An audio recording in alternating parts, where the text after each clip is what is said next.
अंतिम पंक्ति में खड़े हमारे गरीब आदिवासी भाइयों की आवाज बुलंद करने वाले हमारे संदीप नरगावे जी, उनकी टीम, सतीश भाई, हमारे बीच उपस्थित राजू भाई, रवि भाई, महेंद्र बाहुबली जी, हमारे बीच अनिल भाई, हमारे बीच मुन्ना मोरे, कमलेश और हमारे गांव के सम्मानीय सरपंच साहब, हमारे पटेल साहब, पुजारा साहब और आसपास के उपस्थित समस्त जनप्रतिनिधिगण, हमारे युवा सरपंचगण, हमारे जयेश के समस्त युवा साथीगण, आप सभी का तहे दिल से जोहार और जय आदिवासी कहते हुए हमारे पुरखे बिरसा मुंडा, टेटिया भील, खाज्या नायक, पुंजा नायक, हमारे वीर क्रांतिकारी शंकर शाह, रघुनाथ शाह, रानी दुर्गावती, समस्त क्रांतिकारियों के श्री चरणों में नमन, वंदन और अभिनंदन करते हुए हमारे साथी भूपेन डोडवे जी, भारत डोडवे जी, मुन्ना भाई, दिनेश भाई और सभी साथी, कुछ साथियों के हो सकता है हमारे रवि भाई और हमारे अश्विन भाई, सब जयेश के साथी। इस सबसे पहले आज के इस कार्यक्रम में उपस्थित ये जो ग्राउंड पे हमारे युवा साथी खड़े हैं, मेरा अनुरोध है, हम लोग लंबा चौड़ा भाषण नहीं देते हैं, थोड़ी देर के लिए आप खड़े हो जाओ, चाहे बैठे रहो, लेकिन आसपास आ जाइए, क्योंकि देखिए समय हम सब के लिए बहुत कीमती है। समय सबसे बड़ा बलवान है और सबसे बड़ा ताकतवर है, और वही समय हम आप लोगों को देने के लिए अपना क्षेत्र छोड़कर, अपनी विधानसभा छोड़कर आपके बीच में आते हैं, तो एक उम्मीद से आते हैं कि हमारे समाज में बदलाव होना चाहिए, आदिवासी समाज की दशा और दिशा बदलनी चाहिए, हमारे पढ़े लिखे युवाओं में नई ऊर्जा, नया उत्साह, नई उमंग जगनी चाहिए।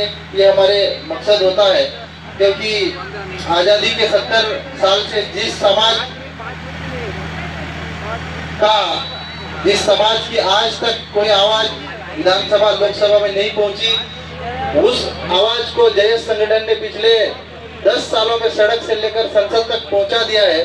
तो उस आवाज को ताकतवर बनाने की खातिर आप सभी क्रांतिकारी योद्धाओं से विशेष अनुरोध है कि आप गंभीरता से, साथियों, आज आदिवासी अधिकार मंच के माध्यम से मैं आप सभी युवाओं से कहना चाहता हूं कि हमारा आदिवासी समाज आज भारत के अंतिम पंक्ति के पायदान में खड़ा हुआ है। विकास की दृष्टि से, सामाजिक दृष्टि से, आर्थिक दृष्टि से, राजनीतिक दृष्टि से, और सरकारें कहीं आई कहीं चली गई, नेता कहीं आए कहीं चले गए, लेकिन जिस बदलाव की उम्मीद करता था ये समाज, वो बदलाव पिछले 70 सालों में नहीं आया।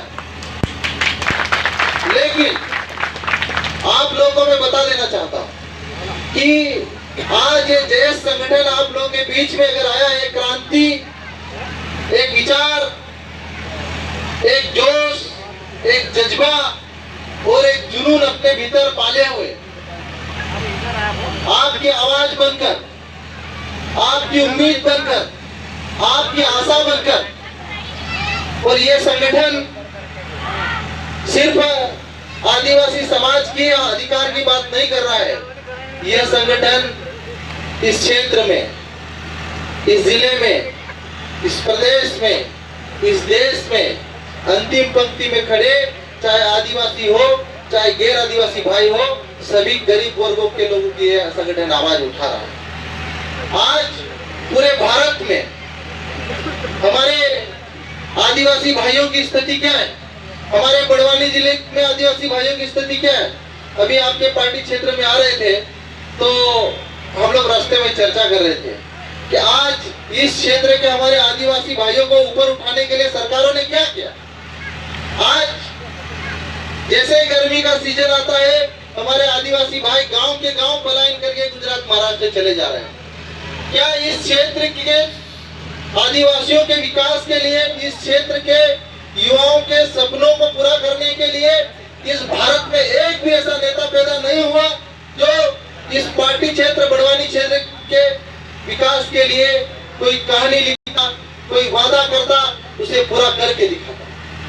मैंने कहा कि देखिए हमारा ये जयेश संगठन सिर्फ कहता नहीं करके भी दिखाता है। ये अभी सभी भाइयों को बताना चाहता हूँ। पिछले 10 सालों का रिकॉर्ड उठा के देख लीजिए कि हमने जो जो बात कही 100% सही साबित हुई। और आज भी मैं जो बातें कहूंगा वो हवा फायर वाली बातें नहीं कहूंगा, क्योंकि आज जयेश संगठन के माध्यम से हीरालाल अलावा अगर आया है और विधानसभा में पहुंचा है, तो आप लोगों को बताना चाहता हूं कि हमारे समाज, हमारे युवाओं, हमारे लोगों की एक उम्मीद, हमारे बड़े बुजुर्गों का आशीर्वाद के कारण सभा में पहुंचा और उनकी आवाज बनी, ज्यादा विधानसभा में प्रश्न उठाए और आज आप लोगों के आशीर्वाद से डॉक्टर हीरालाल विधानसभा के भीतर गया और मध्य प्रदेश सरकार को, शिवराज सिंह चौहान सरकार को पैसा कानून लागू करने के लिए नए नियम बनाना पड़ा 2022। तो ये ताकत जयेश संगठन की। अभी कई लोग अफवाह फैलाते हैं, कई लोग भ्रम फैलाते हैं कि जयेश संगठन ने आपको क्या दिया, जयेश संगठन आपको क्या देगा। मैं यहाँ उपस्थित सभी आदिवासी भाइयों को, युवाओं को और अन्य वर्ग, सामान्य वर्ग के भाइयों को भी कहना चाहता हूँ, साथियों, अभी तक हमारे देश की राजनीति में, हमारे आदिवासी समाज की राजनीति में राजा का बेटा राजा बनेगा वही कंसेप्ट चलता है आजादी के 75 सालों में। लेकिन जयेश संगठन ने पहली बार गांव में रहने वाले पढ़े लिखे युवाओं को सिर्फ जयेश के नाम से सरपंच बना के दिखा दिया। मेरे भाई, हमको पैसे बांटना नहीं पड़े, हमको लोगों को खरीदना नहीं पड़ा, हमको दारू बांटना नहीं पड़ा, हमको मुर्गियां और मच्छी बांटना नहीं पड़ी, हमको सेव परवल भी खिलाना नहीं पड़े। लेकिन इस समाज ने जयेश के 500 से ज्यादा सरपंच बनाए तो बिना पैसे के सरपंच बना के दिखा दिए सिर्फ जयेश के नाम से। तो जयेश ने क्या दिया? जयेश ने नए युवाओं को नेतृत्व करने के लिए नई उम्मीद और नई उड़ान दी। और अभी जयेश ने एक मिशन, जयेश मिशन युवा नेतृत्व। कई लोग आरोप लगाते हैं, कई लोग प्रत्यारोप लगाते हैं कि जयेश ने क्या दिया। आप लोगों को बताना चाहता हूँ कि 10 साल पहले गैर आदिवासी तो छोड़ो, हमारा आदिवासी समाज का एक पढ़ा लिखा बुद्धिजीवी जो नौकरी और छोकरी लेकर बड़े बड़े शहरों में बस गया, वो खुद को आदिवासी कहने से शर्माता था। लेकिन जयेश संगठन के कारण आज हर युवा खुद को जय आदिवासी कहने में गर्व महसूस करता है। ये जयेश संगठन ने दिया है मेरे साथियों। लोग बोलते हैं कि ये पीला गमछा क्या है, ये पीला गमछा क्यों पहनते हो? आप लोगों को मैं बताना चाहता हूँ कि आज से 10 साल पहले मार्केट में सब आज पढ़ाई लिखाई करने के बाद भी हमारा आदिवासी भाई पेंट शर्ट पहनता, पहले तो कुश्ती पहनता था तो पहचान में आ जाता था। ये अभी हमारे कुछ आदिवासी भाई गांव में रहने वाले अभी भी ये लुंगी और शर्ट पहनते तो पहचान में आ जाते। लेकिन पढ़ा लिखा युवा जब इंदौर, भोपाल या बड़े शहर में जाता था, विधानसभा में जाता था, यार कौन आदिवासी विधायक, कौन आदिवासी सांसद, ये पहचान में नहीं आता था। लेकिन जब से पीला गमछा डाला हमारे युवाओं ने, जयेश ने, तो पूरे मार्केट में पता चलता कि ये आदिवासी जयेश युवा है, ये जयेश क्रांतिकारी युवाओं का संगठन है। ये जयेश संगठन ने दिया है, आपकी पहचान जयेश संगठन ने दी है। आज आदिवासी नाम जयेश संगठन ने आप लोगों को दिया है और आज नेतृत्व आदिवासी संगठन ने दिया है। अभी तक आदिवासियों के ऊपर अत्याचार होते थे, हमारे आदिवासी भाइयों को छोटे छोटे मुकदमों में जेल में डाल दिया जाता था। हमारे गरीब किसान, मजदूर, आदिवासी भाई बड़ी मुश्किल से थाने तक पहुंचते थे, बड़ी मुश्किल से एसपी साहब तक पहुंचते थे, बड़ी मुश्किल से कलेक्टर साहब तक हमारा समाज का गरीब अंतिम पंक्ति में खड़ा वर्ग पहुंचता था। लेकिन जब से जयेश संगठन आया, जब जब आदिवासियों के ऊपर शोषण हुआ, चाहे नेमावर हत्याकांड हो, चाहे नीमच पारदा हत्याकांड हो, चाहे भगोरी हत्याकांड हो, सरकार की छाती पर चढ़कर विरोध किया कि आपने गलत करके हमारे आदिवासी भाइयों के साथ शोषण किया और हमको न्याय चाहिए, और न्याय नहीं दोगे तो हमको सरकार को हम उखाड़ने का भी अधिकार रखते हैं, उखाड़ने का भी ताकत रखते हैं। ये जयेश संगठन ने आदिवासियों के बीच हौसला और उम्मीद पैदा की है और किसी ने नहीं की है। आप लोगों को बताना चाहता हूँ, आज धार, झाबुआ, बड़वानी, खरगोन जैसे आदिवासी बहुल इलाकों में किसी की हिम्मत नहीं कि आदिवासी को जाति सूचक शब्द से संबोधित कर दे, आदिवासी को गाली दे दे। आज हमारा जय संगठन के कारण हमारे आदिवासी, हमारे गांव में रहने वाला मजदूर किसान भाई आज शान के साथ सीना चौड़ा करके मार्केट में निकलता और मुझ पे ताव देता है कि मैं आदिवासी हूँ। किसी की हिम्मत नहीं हमारे ऊपर आंख उठा कर देखने की। जय संगठन के कारण संभव हुआ है। इससे पहले जब चाहे तब हमारे आदिवासी भाइयों को कोई मार रहा, कोई पेड़ से बांध के मार रहा, कोई सड़क पे दौड़ा दौड़ा के मार रहा। लेकिन अभी कोई भी अगर आदिवासी की तरफ आंख भी उठा के देखता है तो उसके दिमाग में जहन में एक आता है कि ये जय संगठन इनके साथ खड़ा हो जाएगा। इनको छेड़ना, इनको मारना, इनको गलत शब्दों से संबोधित करना, इस चीज की हिम्मत होती है सिर्फ जय संगठन के कारण हुआ।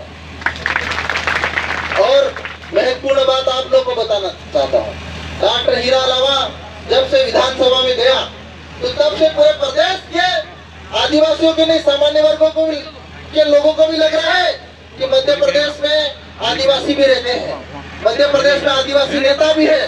लेकिन इससे पहले तो ऐसा लगता था कि आदिवासी कोई रहता ही नहीं, आदिवासी नेता भी नहीं है। लेकिन जब विधानसभा में जाकर शेर ने गाड़ लगाई और विधानसभा में शिवराज मामा को मजबूर कर दिया तो लगा कि नहीं, अभी भी मध्य प्रदेश में आदिवासी जिंदा है तो जिंदा नजर आना जरूरी है मेरे भाइयों। अभी मध्य प्रदेश में विधानसभा चुनाव आने वाला है। जय संगठन के माध्यम से मैंने डंके की चोट पे खुला चैलेंज करके बोला है कि 2023 के विधानसभा चुनाव में आज 70 साल में पहली बार ऐसे आदिवासी युवा विधानसभा में पहुंचेंगे जिन्होंने कभी राजा का बेटा राजा बनेगा वाले कंसेप्ट को तोड़ के नए युवाओं को हम विधानसभा में भेजेंगे। ये मेरी बात, मेरी गारंटी मेरे साथ है। अभी तक विधायक कौन बनता है? जो या तो राजनीतिक पार्टी के झंडे उठाओ 10-20 साल, या फिर बीजेपी आरएसएस जैसे